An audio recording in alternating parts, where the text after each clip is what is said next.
a lesson. You may have heard these words before, but I'll teach you what they really mean. Go beyond! Plus!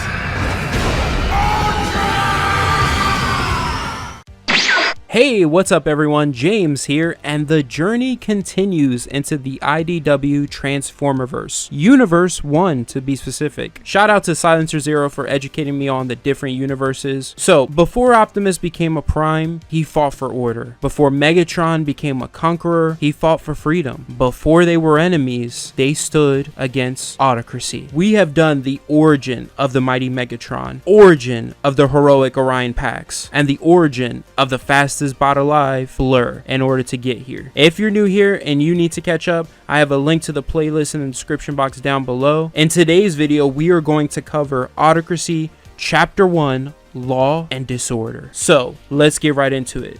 The story opens in the Rust Narrows of Taurus City, Nyan, with Orion leading some familiar Autobots. Ironhide, Bumblebee, Prowl, Hound, and there's one more you guys will see very soon. They're on a mission to track down a Decepticon arms dealer named Swindle, who is moving munitions through Nyan's sleeper cells. We see here how the Autobot Senate has failed this city. When Bumblebee mentions that Nyan used to be a great shining city, but now has been reduced to slums, and the bots who live here feel like the government has just left them to rust. The Autobots are able to track down Swindle to this warehouse, where we see he is selling Autobot phase chargers. Orion, Hound, and Ironhide burst through the warehouse door, Orion ordering them to lay down their arms and submit to custody. The bot Swindle was trying to sell the charges to grabs one of them, attempting to throw it at the Autobots, but Bumblebee quickly takes him out with a headshot. Swindle tries to escape during the firefight, and Orion radios Silverbolt, who provides cover from above, stops Swindle from escaping. Swindle, trapped, decides to just shoot wildly at the Autobots and the innocent bystanders. When Bumblebee says the civilians need to be protected, Swindle just mocks him, pointing out that the Autobots are the ones that are really crushing the people of Cybertron every day. Orion catches Swindle by surprise and demands to know everything about Megatron and the Decepticon terror cells. However, Swindle isn't giving up anything. He tells Orion how the Decepticons represent the new age and a new wave for all Cybertronians. And Orion replies that Decepticons' new age is an age of murder and enslavement. And this is where Orion really loses it. He begins to beat the hell out of Swindle. Take notice, this isn't the Orion we met in his origin or in Blur's. He's changed. He knows he's fighting for a corrupt government that isn't for the people. And though it's slowly changing through Zeta Prime, it created the Decepticons through their own selfish actions. Swindle, being heavily damaged after this, says to Orion, "You don't see it. You're so hell-bent on stopping the Decepticons. Take a look around you. Your system made us what we are. All these people are all Decepticons now. Face it, Autobot. You're not just part of the problem, you are the problem." Orion then pulls out his ion blaster, preparing to kill Swindle, but luckily Bumblebee stops him, pointing out to Orion that he beat an unarmed captive in front of civilians. No wonder why the people hate them. When Orion says he used necessary force, Bumblebee replies that he's lost control and asks what's going on with him lately, but suddenly an explosion occurs. One of the stolen phase chargers was set off. After the explosion, Prowl notices the bomber escaping, but Orion orders him to stand down, since they have Swindle in custody. He orders the Autobots to head to the Citadel, saying, "Autobots, roll out." Who was secretly watching this whole thing transpire? Was Laserbeak. And that is the end of Autocracy Chapter 1, Law and Disorder. Today we will cover Chapter 2, Parasites, and Chapter 3, The Hunt for Soundwave. So let's get right into it. The story opens at the Citadel in the Primacy Auditorium, with Zeta Prime meeting with the Autobot Security Council, which consists of the Autobot Senate. He is speaking to them about the current situation on Megatron and the Decepticons. He mentions the terror they are spreading across Nyan and how Central Prime failed to contain Megatron's rebellion, which we saw in the origin origin of Megatron, Zeta vows to break Megatron and restore order to Cybertron at any cost. However, one of the senators here tells Zeta that his officers have failed to find the Decepticons so far, and the people of Nyan are helping hide the Terror Cells. When Zeta says he'll root out the Terror Cells and do the same to the people aiding the Decepticons, another senator replies saying he was meant to serve the people, not oppress them. And this is where my bubble, thinking Zeta was a good guy, bursts. He tells the senator the common Cybertronian despises him, that Decepticons recruit from Nyan's population without consequence, but he has prepared a weapon that can eradicate them once and for all. Zeta then reveals the Vampark Ribbon,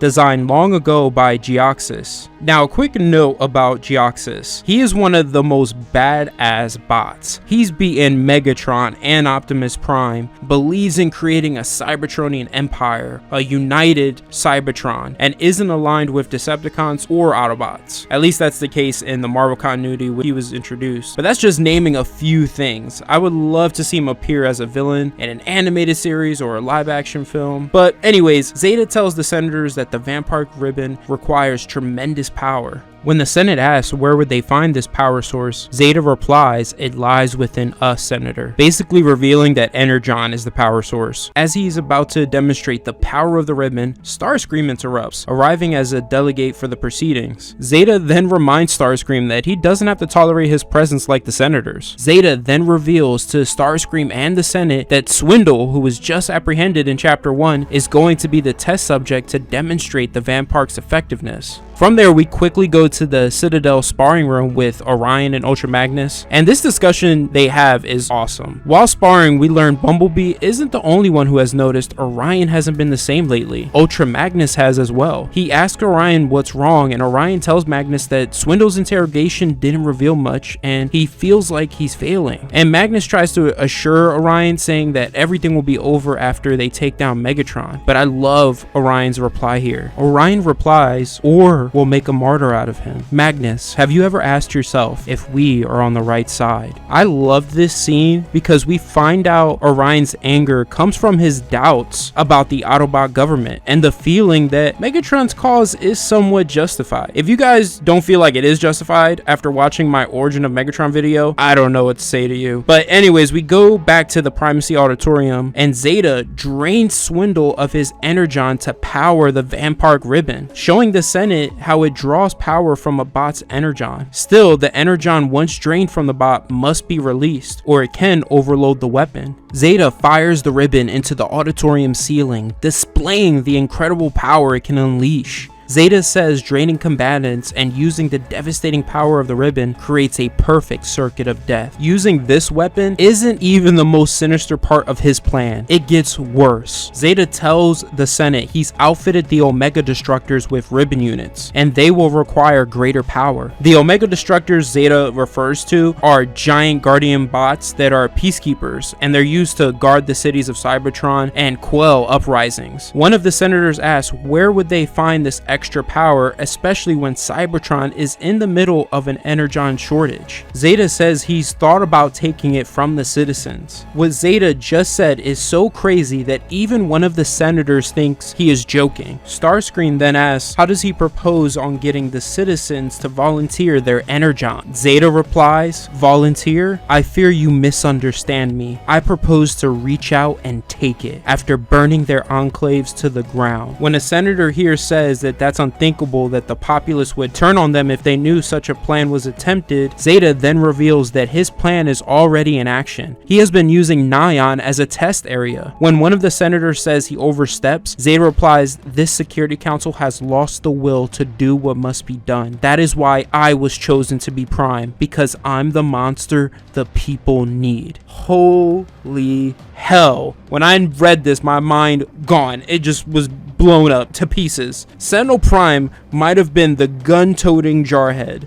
Zeta Prime is showing himself to be a ruthless sociopath. Starscream approves of Zeta Prime's plan, which surprises Zeta, but Starscream almost accidentally blurts out that he has done worse in Megatron's name. In order to distract Zeta, he points out a Decepticon spy hidden among them, who is revealed to be Soundwave. With his cover blown, Soundwave goes to escape, and Zeta tries to shoot him with the Vampire ribbon, but it overheats. Orion enters the room, and Soundwave escapes. Zeta orders Orion to hunt down Soundwave and retrieve the data he stole before it can be revealed to the public. Orion replies, "I'll bring him back, sir, dead or alive." And that is the end to chapter 2, Parasites. There's a few things to notice here. Notice that Zeta didn't tell Orion the information Soundwave stole at the end of the chapter, and notice how Starscream is the one who secretly brought in Soundwave. And the most important thing that was revealed in this chapter is the Prime, who brought about a good change in Orion's eyes, is truly evil. Whew. Now, with all of that out of the way, let's go to chapter 3, the hunt for Soundwave. But be prepared, everyone, because this chapter moves really fast. It's really action-packed, alright? So the chapter opens with Orion gathering his team of Autobots. He informs his team that their target is Soundwave and is carrying intel that can't be allowed to be delivered. The Autobots then roll out, set to find Soundwave. The Autobots quickly deduce that Soundwave is heading toward the Kaon border controlled by the Decepticons. One of the interesting things the Autobots mention here is Soundwave is suspected of massacring the former Senate, which we saw him do in Megatron's origin, along with Starscream. Silverbolt, looking from above, spots Soundwave going through the factory district. Bumblebee and Hound move in. Soundwave ejects Ravage, who is able to damage Bumblebee and Hound by himself. While being heavily damaged, Hound takes out Ravage before passing out. Ironhide and Prowl then spot Soundwave under Neurospan Bridge and go to move in, but Soundwave unleashes Rumble, who creates a seismic wave that collapses Neurospan Bridge on top of Ironhide and Prowl. We then go to Orion in the crowded marketplace, who is the next one to spot Soundwave running through it. Orion rams into him. Soundwave ejects Frenzy, who creates a panic and hysteria among the civilians using his sonic weaponry. The citizens end up turning on Orion, and Soundwave is able to escape. Orion orders Silverbolt to pursue Soundwave. However, Soundwave then unleashes Ratbat, who quickly takes out Silverbolt's port stabilizer. Later, with the Autobots out of the way, Soundwave and Frenzy are able to reach the Kaon border, but suddenly they're ambushed. Frenzy is shot from behind by Orion, and as Soundwave is about to eject Buzzsaw, Orion crushes his chest compartment, saying enough of that. Soundwave removes his shoulder cannon and beats Orion in the face with it, and then spears Orion into a crater. Orion is able to knock him back and take out Soundwave. The rest of the Autobots arrive, and just as they're about to take Soundwave into custody, Skywarp and several other Decepticons appear, surrounding the Autobots. Skywarp says, "Not so fast, big guy. You aren't taking him anywhere. This isn't your jurisdiction anymore." I love Orion's reply here. He says, "Autobots' jurisdiction is what we say it is, Decepticon. Are we here to talk or fight?" The Decepticons tell Orion that Megatron wants to have a sit down, and then after that, they're free to go. But should he refuse, they have an order to shoot Bumblebee. Skywarp asks Orion, "Well, Autobot, what's it going to be?" And that's the end of chapter 2 and 3 of Autocracy. Hey, what's up everyone? James here, and today we are back with Autocracy chapter 4, Cause and Effect. So this chapter opens in Kaon at the entrance of the jump joint, and we see a few Decepticons guarding it, and one of the locals passes by and says to one of them to tell Megatron the locals are pulling for him. I like this a lot actually, because even though Megatron conquered Kaon and took it from the Autobots, it shows that the locals, despite that, are on his side. We then go inside the jump joint where we see Megatron and Orion Pax are having a meeting, and Megatron is telling Orion how corrupt the Autobot government is, but Orion says he's always been aware of this. Megatron then calls Orion out on using his anger and cynicism to hide his idealism, when deep down he still truly believes the Autobot government can be changed from within. Orion tells Megatron he doesn't know him, and mentions if his Decepticon Decepticon thug lays even a scratch on Bumblebee, then their discussion gets heated. I have to say, angry Orion Pax is growing on me. Megatron just smirks and says how it would be a shame if things turn violent, and tells Orion how he was impressed when he tried to challenge the government and proposes they work together. Orion refuses and just calls Megatron a criminal posing as a revolutionary, but Megatron quickly claps back saying you're a revolutionary posing as a cop, and tells Orion they would accomplish great things together. As they're having this discussion though, we learn Orion is expecting reinforcements when Ironhide calls him over the comm system to inform him that heavy transports are inbound and to continue to stall for time. Megatron reveals quite a bit here to Orion. He tells him that information on his team being an Ion was leaked to him from someone on the inside. He then shows Orion the recording of the Autobot Security Council back in chapter 2 that Soundwave procured, and shows him when Zeta said that he planned on taking the people of Nion's Energon after he burned their homes to the ground. Orion asks Megatron why he showed him this, and Megatron replies that Zeta possesses a new weapon, which we know to be the Vampire Ribbon, and tells Orion Zeta will kill everyone in Nion, including them. Orion tries to brush off Megatron, thinking what Megatron is saying is too far-fetched, but Megatron also reveals to Orion that Zeta Prime set him and his team up. He sent them into Nion hoping they would be killed so he could use their deaths as a pretext to invade. When Orion asks Megatron, what do you want from me? I love Megatron's response. He says, I want you to accept that your true enemy is the Autocracy you serve. I want you to help me bring it all crashing down. Now, before Orion can answer, Ironhide informs him over the comm system that reinforcements have arrived. Orion then kicks the table and yells, Autobots attack. Suddenly, Hound, pulling a Selene from Underworld, comes crashing down through the ceiling, guns ablaze, taking out Decepticons here. Prowl joins the party, blasting away as well. Megatron says to Orion, well played, I underestimated you, and Orion replies, you usually do. He then calls Ironhide, who crashes through one of the walls, saving Bumblebee. Orion tells Megatron he's lucky his team comes first, but Megatron isn't fazed at all. He says to Orion how he's been trying to take him down for 3 cycles now, and asks Orion how far he and his team will get when his army holds every sector. Orion replies,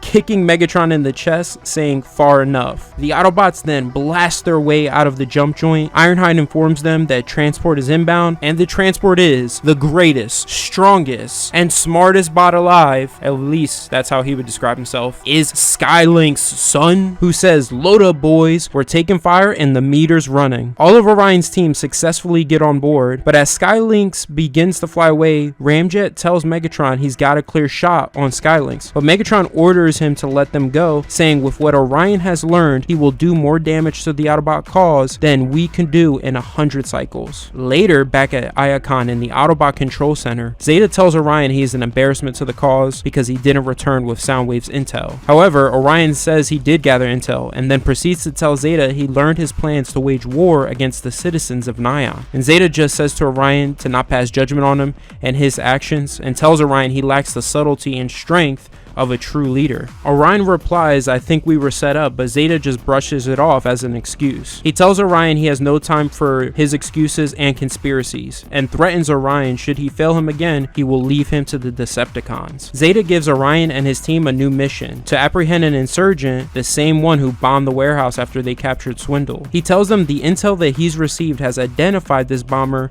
as someone new to the insurgency who's already proven to be cunning and fearless, and someone they don't want joining the Decepticons. Now, if you're confused as to why Zeta is referring to this insurgency group and the Decepticons as 2 separate entities, it's because they are. Yeah, the Decepticons are essentially an insurgency group, but at some point between Megatron's origin and to now, another one was formed by some of the people of Cybertron. And I do wish Autocracy explained this in the beginning, or if there's a story I missed before Autocracy that explains this other insurgency group, please let me know in the comments down below. Now, back to the story. When Prowl asks, do they have any leads? Zeta replies, just one. The mystery bomber's name is Hot Rod. And that's the end of Autocracy Chapter 4. Hey, what's up everyone? James here, and today we are covering Autocracy Chapter 5, Ruins. I absolutely loved this chapter because it goes into a lot of the history of Cybertron. So the chapter opens with Orion and his team arriving at the Acropolis in Nion's Rust Narrows. where according to their intel, Hot Rod is taking refuge. We learn through the Autobots' conversation that the Acropolis is an ancient building that was once the capital of ancient Cybertron, but has been abandoned for a long time. Ironhide thinks it could be a trap, and Silverbolt agrees. Silverbolt informs the other Autobots that Hot Rod is enhanced for speed and precision, but who enhanced him is unknown. Orion orders the bots into formation and heads into the Acropolis. After walking through the ruins, the Autobots are fired upon by Hot Rod, who says he's been waiting for them and wants to see if they can keep up. Ironhide replies, "Keep up with this punk," as he fires his heavy cannon at Hot Rod. I thought this moment was so awesome. Hot Rod changes into his alt form and leaves the area. The Autobots chase after him and enter into this huge hall that Bumblebee says he once saw in a holovid about the ancient halls of order that were supposedly the seat of power for the Knights of Cybertron. Hound mentions he remembers seeing that as well, and explains that the Knights were said to have watched over Cybertron before the Primes took power, ruling with wisdom and justice. Now what's very interesting is the Autobots look at the Knights of Cybertron as just myth and legend, wondering if they actually existed.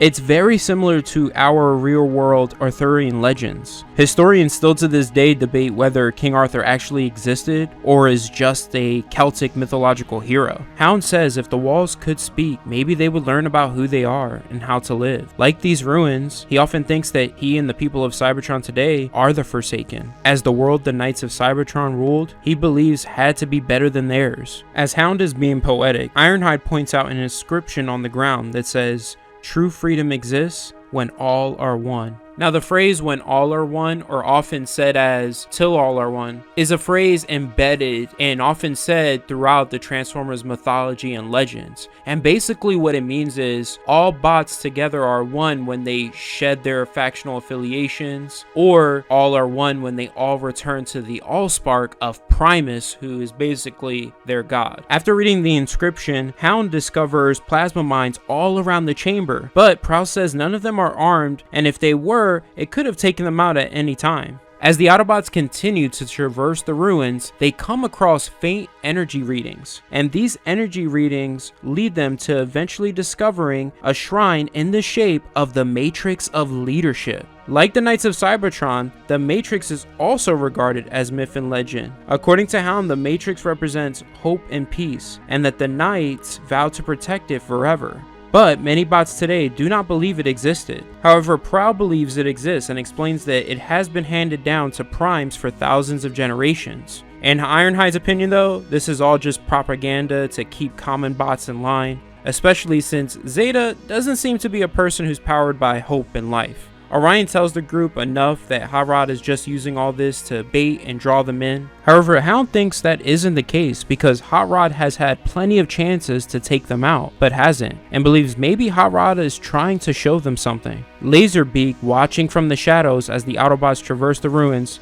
is transmitting a live feed to Megatron at Kokular, the Decepticon base of operations. As Megatron praises Hot Rod for leading the Autobots on a clever chase, he tells Starscream it is a shame he did not recruit him. Remember that Starscream is one of the Decepticon recruiters. We saw him try to recruit Blur and Spotlight Blur. Whether he is a Decepticon or not, Starscream tells Megatron he will finish off the Autobots, something you have repeatedly failed to do. The fact that Megatron didn't immediately choke Starscream to death after he said that is strange to me. But anyways, Megatron's response shows why he is the leader of the Decepticons. He says, "As usual, you missed the point. Orion is about to see the truth, and when he does, all hell will break loose in Iacon." The Autobots finally reach the heart of the Acropolis and discover a room full of energon tanks. Suddenly, the doors behind them slam shut. The Autobots are ordered into defensive formation by Orion. Hot Rod approaches the Autobots, informing them that the tanks are highly volatile. He welcomes them into the heart of the Acropolis, saying once the shining center of the golden age of Cybertron, but now is a den of rust and suffering. Orion asks, "What's this all about?" Hot Rod replies, "Look around and tell me what you see." As the Autobots look around, they see so many bodies of bots drained drained of energon. Orion slowly realizes this is all Zeta's doing. Hot Rod tells Orion he has helped Zeta with his plans and explains that bots are dying and there are facilities like this all over Cybertron, that the government is bleeding the people dry and that's why the insurgency was formed, to fight back. Orion asks why show them this and not kill them. Hot Rod replies, because I believe you're different and not like your prime. Orion asks what makes you think that. Then Slinger enters the room, telling Orion they believe he's different because he called out the Senate on their corruption, and like the Knights of Cybertron, believes in justice. That Hot Rod brought him here to prove it. Hot Rod says, I won't resist. Arrest me or stand with us. It's your choice, Autobot. Make it count. Later we see Orion, Bumblebee, and Prowl out on the balcony of the Acropolis. They're discussing on what to do next. Bumblebee believes it's time they admit that the Decepticons aren't the real problem, and Prowl takes this as Bumblebee suggesting they join the Decepticons, but Bumblebee asks Orion what they should do, and Orion points out to them the fire on the horizon and says that's our future burning. We then see Zeta has already made his move. The Omega Destructors are burning Nyan to the ground. As Orion watches this, he says,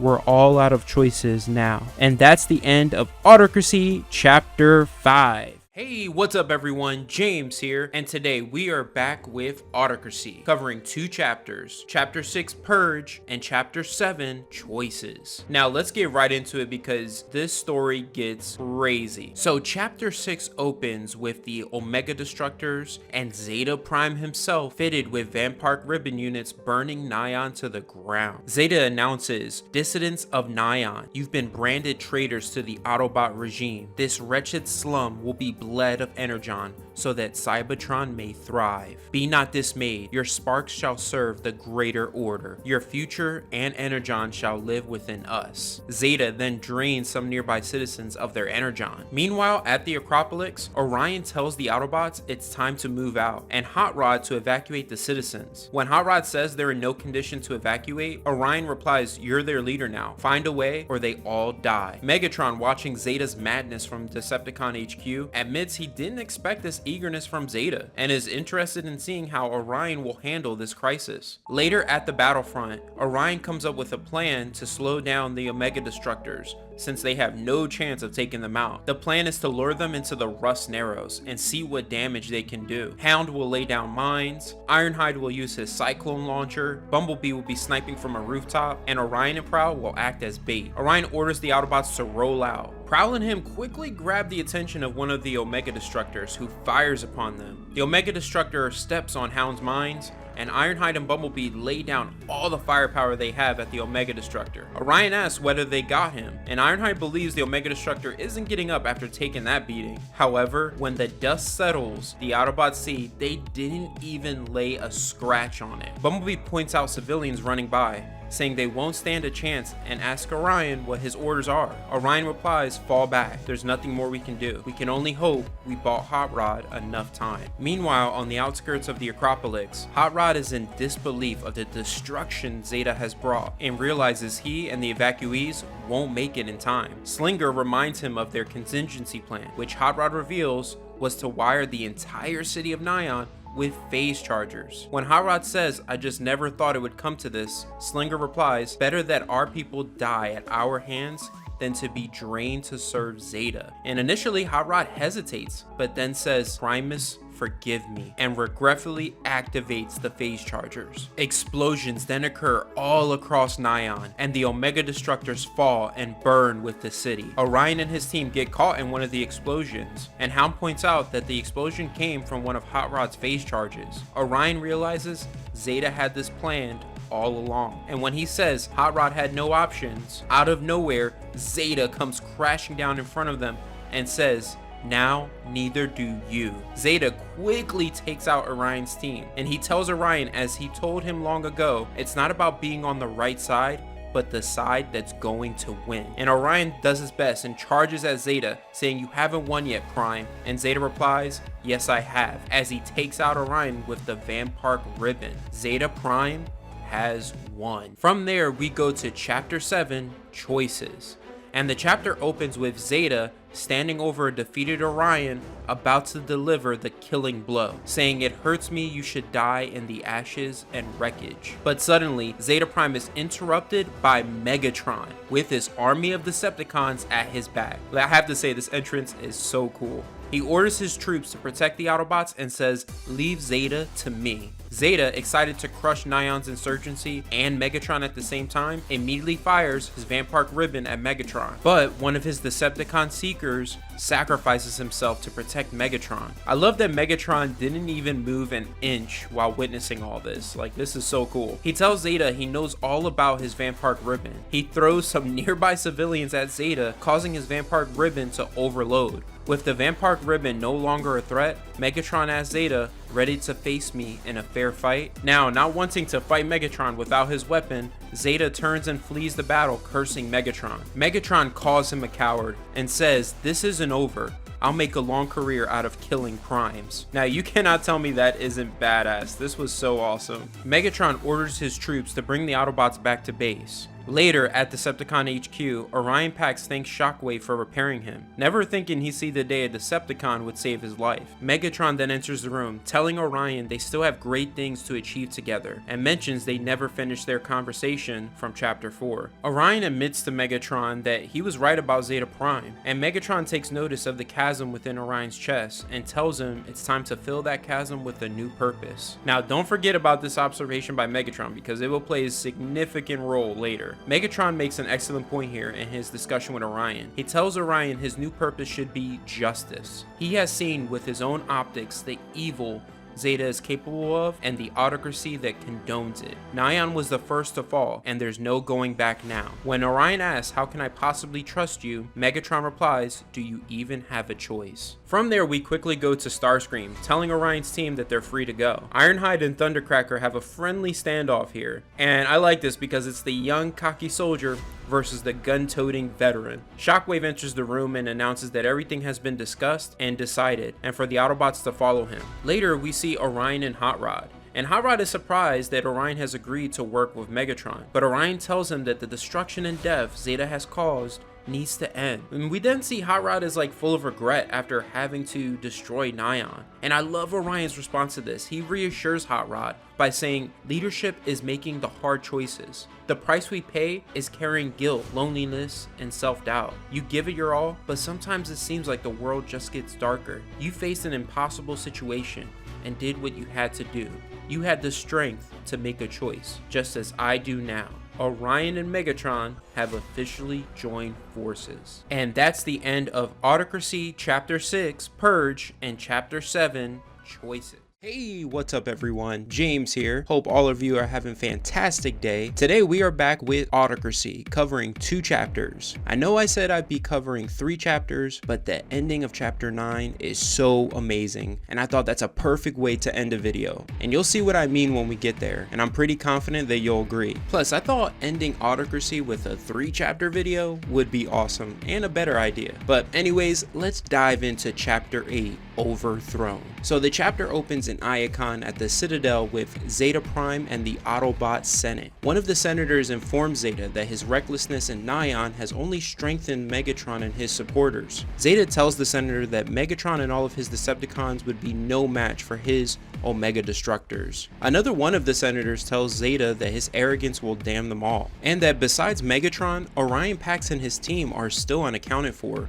and are a significant threat. Zeta snaps at the senator, saying that the traitor Orion has been crushed. He's no threat. Suddenly, the Citadel is under attack. Initially, Zeta doesn't believe it because he believes it'd be suicide for anyone to attempt this. But then when the Citadel receives another bombardment, he orders the Vampire Cannons and Omega Destructors to be activated and for Ultra Magnus to come to him. Outside the Citadel, we see the combined might of Megatron and Orion's forces attacking. Hot Rod and Blitzwing are leading the attack on the Vampire tanks, trying to destroy the Omega Destructor's power source and keeping the bulk of the Citadel Autobot defense forces occupied. Bumblebee tells them that the assault teams are taking heavy fire from the turrets and need air support. Hot Rod informs him that they're already inbound. We then see Starscream and his fellow Seekers in all of their glory coming in for a strafing run. Starscream orders Skywarp to teleport, Thundercracker and Ramjet to take out the Vampire Cannons. After they successfully take out the Citadel's turrets, Astro Train flies over the Citadel roof so Megatron and Orion can airdrop in. Once they drop in, who is standing there waiting for them is Zeta Prime with his Vampire ribbon at his side. He says, "Megatron, Orion, this I did not expect. You could have stood at my side as masters of this world. Now you'll die at my hands, remembered as terrorists." When Megatron replies, "No, liberators," Zeta fires his Vampire weapon, striking Megatron. Orion yells no, steps into the Vampire's beam and rips the Vampire ribbon unit off of Zeta's arm. Zeta says, "Orion, you have some steel in you after all. What a waste." Orion's response is so badass. He replies, "With all due respect, sir, you're boring me already," and uppercuts Zeta. However, Zeta quickly responds by ripping Orion's arm off while saying, "Officer Pax, your service is concluded," and completely takes Orion out of the fight. Meanwhile, the combined forces of Megatron and Orion are still keeping the Autobot forces occupied. Broadside radios to Hot Rod that the Omega Destructors and an Autobot squad are closing in on him. Bumblebee sees this squad approach, and who's revealed to be leading this squad is Ultra Magnus, and alongside him are Cup and Springer. Ironhide steps to Magnus and asks, after all Zeta's done, is he going to stand with him? Ultra Magnus reveals that he's seen the evidence against Zeta Prime and says if this Prime is going to be brought down, now is the time. Suddenly, they're attacked by one of the Omega Destructors, and while they're firing at this Destructor, Cup informs them that the Destructor's weakness is its seam junction in its underbelly. Back within the Citadel, Megatron is beating the brakes off Zeta Prime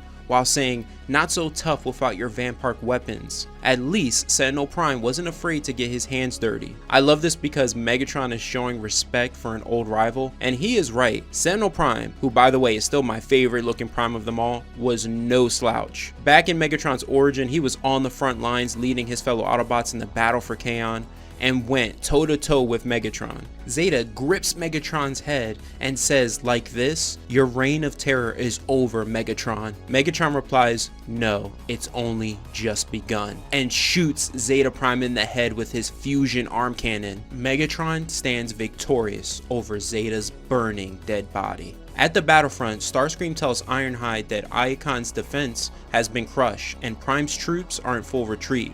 But one Omega Destructor is left, giving them a problem. Ironhide says, "It sounds like it's time to call in the heavy gun." Starscream then orders Shockwave to concentrate full power on the last Destructor. Shockwave literally one-shots an Omega Destructor by himself. That is insane. Within the Citadel, as Orion rises to his feet, Ironhide radios in, informing him that they've completed their mission. Orion tells Ironhide to send in Ratchet with the engineering crew because he and Megatron are in bad shape. Megatron says that won't be necessary and shoots Orion in the back while saying, "You and your Autobots have served your purpose." While Orion's body falls into this deep cavern within the Citadel, Megatron's last words to him are, "Goodbye, Orion Pax." Megatron's reign has officially begun. From there, we go to Chapter 9, Transformation. Now, before we get into it, I want to let you know that I changed the arrangement of this chapter. Now, to avoid spoiling anything, that's all I'm gonna say, and I'll say what I did after the chapter is over. Now, with all that out of the way, let's get into it. So the chapter opens at Iacon's Tryon Square. Megatron announces to the people of Cybertron that the Autocracy is broken, and he says,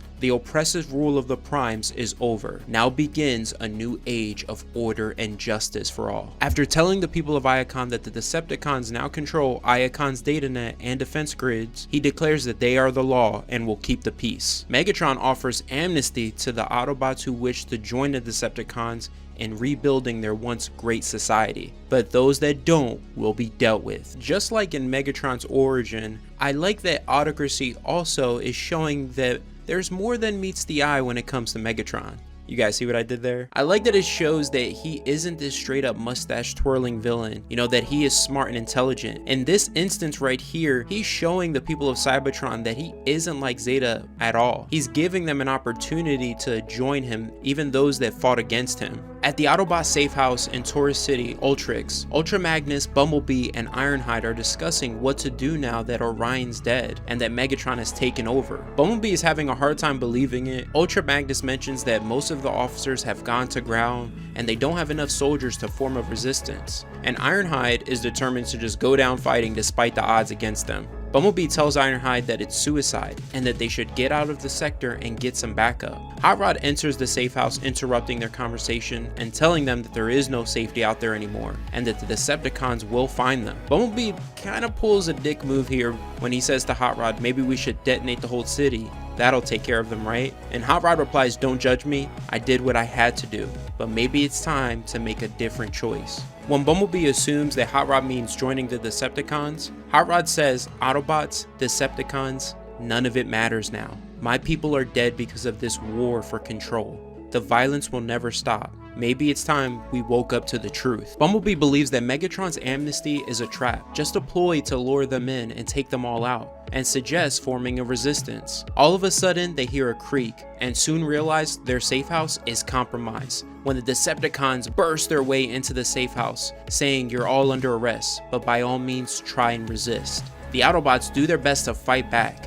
As Ultra Magnus and Ironhide lay down suppressing fire, Ironhide orders Bumblebee to take the tunnel. Hot Rod and Bumblebee take the tunnel, but they find Ramjet and his fellow Decepticons lying in wait for them. The Autobots end up surrendering, and as they're about to be transported, Starscream stops Hot Rod, and he tells Hot Rod he knows how hard he fought for the system and knows what he sacrificed, that if he truly wants to avenge his people, he should join them. When Hot Rod asks what will happen to the other Autobots, Starscream says, that's up to Megatron, but I doubt it'll be pleasant. From there we go to far beneath Iacon in the undergrid, where Orion Pax lies, not dead, but broken. His spark hasn't yet gone out. Orion says in his inner monologue, I have failed. I was Orion Pax. Now I am nothing. Neural circuits nearly fried. I can't even register pain. All I can feel is a pull toward an energy source that's familiar, yet somehow elusive. Orion begins to crawl towards this energy source, and it leads him to discovering an ancient vault, once a part of the Citadel. Orion enters and sees the Matrix of Leadership. As Orion moves closer to the Matrix, he begins to hear a voice in his mind, so much like his but older and wiser, calling out to him across time, an echo of the future. This voice says, everything you've experienced, everything you are, has led you to this moment. Now reach out and take a hold of the flame. Suddenly, Orion is flooded with so many emotions, searing pain, fire, panic, and fear.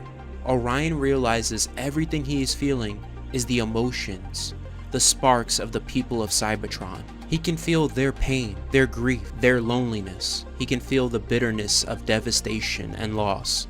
His consciousness starts to expand and stretch out across Cybertron. New feelings start to flood his mind: courage, selflessness, and hope. These sparks are few, but they burn bright against the darkness. Orion realizes that the Matrix doesn't only represent leadership or creation, but the sparks of all Cybertronians. The Matrix enters Orion, firing arcs through his ravaged circuits, burning, purifying, infusing him with power. Orion says, the Decepticons believe we are a divided people, that only absolute control can unite us. That's the greatest deception of all. Within this matrix, all are one. In every moment, we stop to recognize something of ourselves and each other. Unity isn't some hoped-for event, it's a matter of perception. All these long millennia, we Autobots fought to uphold a crumbling system that forgot its most sacred truth, that freedom is the right of all sentient beings, freedom from oppression and fear. I see that if our people are to survive, we Autobots must change what we've been fighting for, and that change must begin within me. So I will lay down my life and my identity for my people. Orion Pax is no more. I am Optimus Prime, and I have a world to set free. And that is the end of Transformers Autocracy Chapter 8, Overthrown, and Chapter 9, Transformation. You guys cannot tell me that wasn't a great ending. So what I did with Chapter 9 Transformation was, it was going back and forth between Orion and the Autobots. So I decided to just go through with everything that was happening with the Autobots, and then just end it with everything Orion, or now Optimus Prime. So we have finally reached it, my friends. Today is the finale, the epic conclusion to Transformers Autocracy.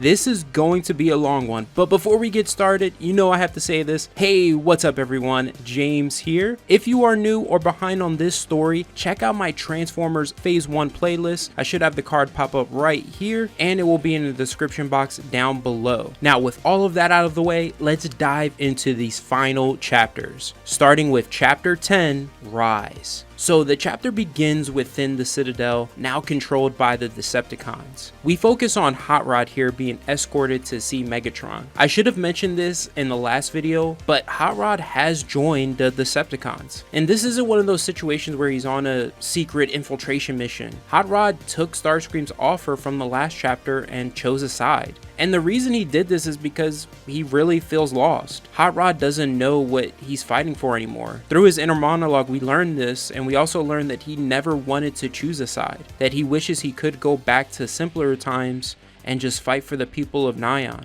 But we know that isn't possible anymore. Nyan is gone. He was forced to destroy it in order to prevent Zeta from gaining more power. We also learn he views his decision to join the Decepticons as a mistake because he sees they won't bring the long-lasting peace that Cybertron needs. He meets with Megatron and they have this great conversation. Megatron praises and compliments Hot Rod on sacrificing Nyan in the fight against Zeta and tells him that Zeta would have become unstoppable if he hadn't done that, and that a true leader acts without doubt or regret, that the leaders who carry those qualities are weak. Hot Rod replies, "Funny, Orion told me the same thing." Now, Megatron's response to this is interesting. He reveals that he saw Orion as a fool blinded by idealism, and that the only worthy opponent was Zeta because he was ruthless. I think this conversation is incredible because it parallels well with Hot Rod's conversation with Orion back in Chapter 7. It shows us that both Megatron and Optimus believe in the same thing, that a leader needs to have the strength to make hard choices. However, where they differ is Megatron feels caring doubt and regret that may come from that hard choice makes you weak. At the same time, Optimus considers it the price you pay as a leader. And going on a quick tangent here, to be honest, I'm more aligned with Megatron's way of thinking, because self-doubt will affect your ability to be decisive in the future. And guilt, though sometimes it is justified to carry, for a time, it can also be a slippery slope. Holding it long enough can lead to depression or a guilt complex, and that cannot be the case when you're in a position where people's lives are in your hands. Those are my thoughts, but let me know what you guys think in the comments down below. Now, back to the story. We quickly go to Optimus Prime near the outskirts of Iacon, and he's confused by the Matrix because it's pulling him towards Nyan, and he can't imagine anyone survived Zeta's Purge, but he intends to find out. Meanwhile, we see Starscream bringing Bumblebee to Megatron after torturing him. He informs Megatron that Bumblebee knows nothing. However, Megatron reveals that torturing Bumblebee wasn't about gaining information, but about breaking him into submission. But when he realizes that Bumblebee can't be easily broken, he orders Starscream to have him and the rest of the Autobots executed. Later we go to the detention cells, where we see Thundercracker and Dirge taunting the Autobots before their execution. Hot Rod approaches, informing Thundercracker that Megatron wants the Autobots to remain alive now. But the ploy doesn't work. Thundercracker calls him a lying sack of bolts, and Hot Rod then shoots the prison cell console, freeing the Autobots. Now, some of you may remember, Ironhide and Thundercracker have beef. They were about to fight in an earlier chapter. Ironhide breaks free out of his cuffs and smashes Thundercracker's head against the wall while saying, "Told ya this wasn't over." When I read this, I was like, that's what you get, son. Talk, get hit. Now, Hot Rod's reason for saving them when asked by Bumblebee is he saw for himself that Megatron is worse than Zeta, since he just wants everyone beneath his heel. I would argue though that at least Megatron's cruelty comes from years of discrimination, his people being treated as a lower class, and witnessing his people being massacred and unfairly imprisoned. I would say that's a lot more understandable than Zeta Prime, who was just ruthless because he wanted to keep his power. Hot Rod tells Bumblebee he doesn't want his people to have died for nothing, that they would have fought for freedom if they could have, and he finally sees that's what Orion and his team have been fighting for all along, and asks to join them. So Hot Rod officially becomes an Autobot. Now with Orion gone, Bumblebee mentions that makes Ultra Magnus the ranking officer, but Magnus isn't willing to give up on Orion just yet. Bumblebee is of the same mind and hacks a nearby security console in order for him to track Orion's ID code. Once he follows it to Nyan, the Autobots immediately roll out. As they escape the Citadel, they're stopped by the Decepticon battle chargers Run Amok and Runabout. But they're not stopped for long when out of nowhere an explosion occurs, and we see the pre-Wreckers, Cup, Springer, Prowl, and Hound come to save their fellow Autobots. Now they're not the Wreckers yet, but I just wanted to call them that. And really only Cup and Springer eventually become members of the Wreckers. I'm pretty sure Prowl and Hound have never been members, but I could be wrong about that. Let me know in the comments down below. From there, we go to Optimus, reaching Nyan. Through the Matrix, he can feel faint pulses of life deep beneath Nyan. Optimus says, where there's life, there is always hope. He continues his journey through Nyan until he reaches the Acropolis. He can feel the sparks of the people of Nyan that were snuffed out, devoured by fear and violence, the very same things that have taken control of the people of Cybertron. Optimus soon realizes the power he feels pulsing beneath Nyan is an ancient and noble power waking. The senseless loss deeply grieves this ancient power. The Matrix calls out to it, and it stirs. Suddenly, Optimus is approached by his team, having tracked him to Nyan. Bumblebee says, "You're supposed to be dead." But Optimus replies, "I was dead inside, but no longer. I'm back and know what I need to do." Bumblebee points out that Optimus sounds different, and Ironhide asks if they will take the fight to Megatron now. Optimus answers that they first need to get their bearings, and he proceeds to give them an awesome speech. He says, "Autobots, brothers, long ago we took oaths as officers to protect the people, but as times grew grim, we let the rule of law crush them. We lost our way. With the Decepticons in power, our people need us now more than ever. We need to bring them justice and freedom." When Bumblebee and Hot Rod mention they're outgunned, outnumbered, and don't have the power to fight, but Optimus replies, opening his chest, saying, "We do, right here." Optimus reveals the Matrix of leadership. The Autobots are shocked, but Bumblebee points out that only a Prime can hold the Matrix. Optimus says, "I'm a Prime now, Optimus Prime, and I've been given a second chance to set things right and fight for a better world. Will you stand with me?" Bumblebee is the first to answer, saying, "I'm with you, Optimus, till all are one." Now, whatever you are doing right now, stop and listen closely. Optimus says to the Autobots, "Before we roll out, there is someone I want you to meet. Someone who suffered through the ages of fire and death and dreamed through long eons of history. He shall not rise as the Acropolis,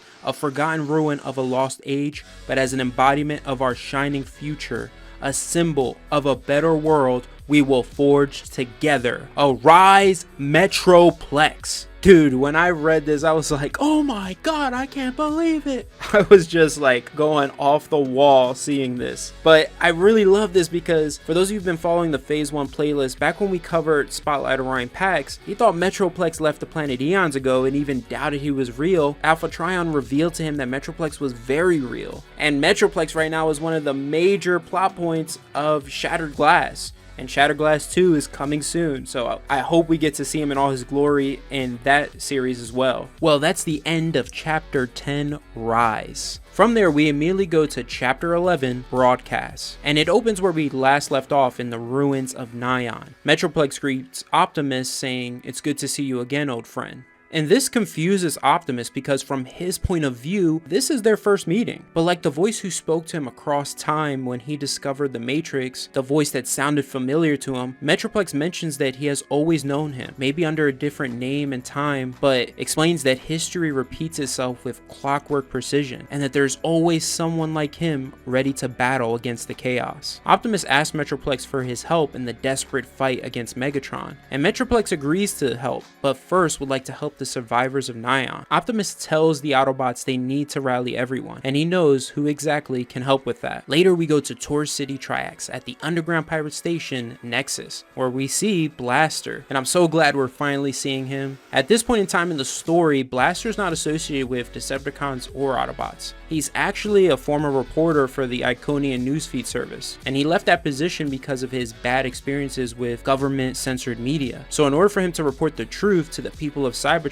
like corruption scandals and information the government hides, he set up his pirate radio station Nexus. Right now he's speaking out against the Decepticons, thinking they won't be able to stop him. However, unbeknownst to Blaster, his Decepticon counterpart, Soundwave, was able to locate his position. We see Breakdown and Wild Rider are here to assassinate him, and their assassination attempt doesn't really last long. Optimus takes them by surprise and knocks them out. Blaster thanks Optimus for the save and assumes he wants him to spin the standard Autobot propaganda as payment, but Optimus tells Blaster that he's always been a voice of the people and they need to hear the truth. Sometime later we go to Skylynx, and I have to say I'm disappointed with how little Skylynx has been utilized in this series so far, because he's one of my favorites and I think he's awesome. He drops off the Autobots along with Blaster at the Iconian newsfeed service headquarters. With Blaster's help, the Autobots hijack the newsfeed in order for Optimus to transmit a message all across Cybertron, where we'll see some familiar faces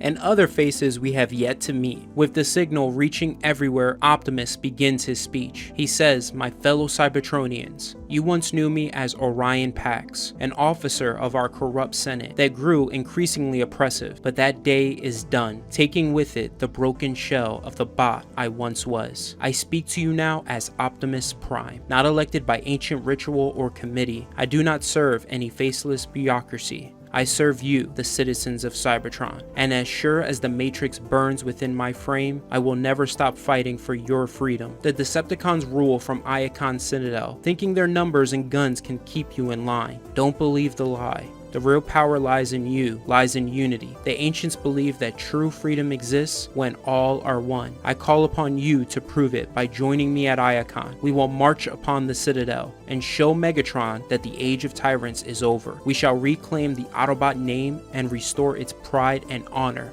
as one." Later, after Optimus's message, Megatron is shocked to hear that Orion is alive, but believes his message won't change anything because the people fear him too much. However, Megatron is quickly proven wrong when he sees Optimus marching upon the Citadel with a massive army at his back, and this is awesome. Seeing this, Megatron says to Starscream, "I don't care if you have to kill every bot in this city. This ends now. Hold on to your seats, everyone, because this is when the battle begins." Bumblebee points out Starscream and his Seekers coming in for a strafing run. The Seekers drop bombs on top of the Autobots, and Optimus tells them to hold their ground. As the Seekers prepare to attack the Autobots again, they are surprised by someone we haven't seen in a while, Silverbolt, accompanied by a group of aerial bots, saying these Seekers are about to learn who rules the skies. Optimus then orders the Autobots to push forward to the Citadel. One of the bots mentions that the Citadel's guns will pulverize them and asks if they should fall back. Optimus replies, "We stand or fall as one." He raises the Autobot banner from the ground and says, "Either we win today or lose our world forever. I will not let the Decepticons have it." He yells at Megatron saying, "Do you hear me? It's over." Megatron replies, "It will take more than words to stop me, more than you imagine, Optimus Prime." And that's the end of Chapter 11 broadcast. Now, we have made it to the end of Autocracy, Chapter 12, Endgame. Let's not waste any more time and go right into it. The chapter opens with the battle between the Autobots and Decepticons still raging on. Megatron receives an update on the battlefront from Blitzwing, who tells him that the assault forces are advancing on the Autobot lines. Megatron changes plans,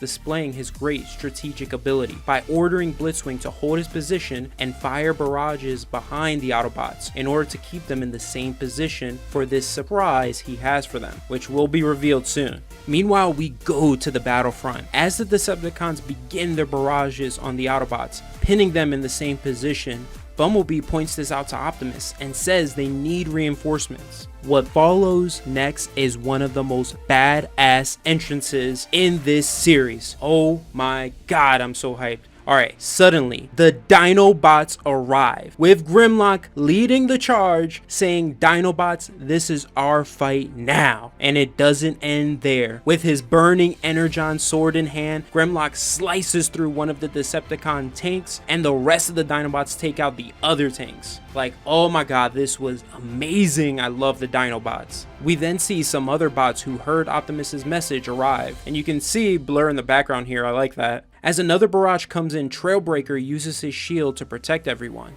We then see the Citadel begins to change, revealing Megatron's surprise, the Van Park Annihilator. He says, "Behold the final legacy of Zeta Prime." This weapon looks super menacing. He fires the Annihilator into the center of the Autobots' forces, killing so many, causing the Autobots to flee for their lives. When it seems like the battle is lost, Metroplex joins the fight.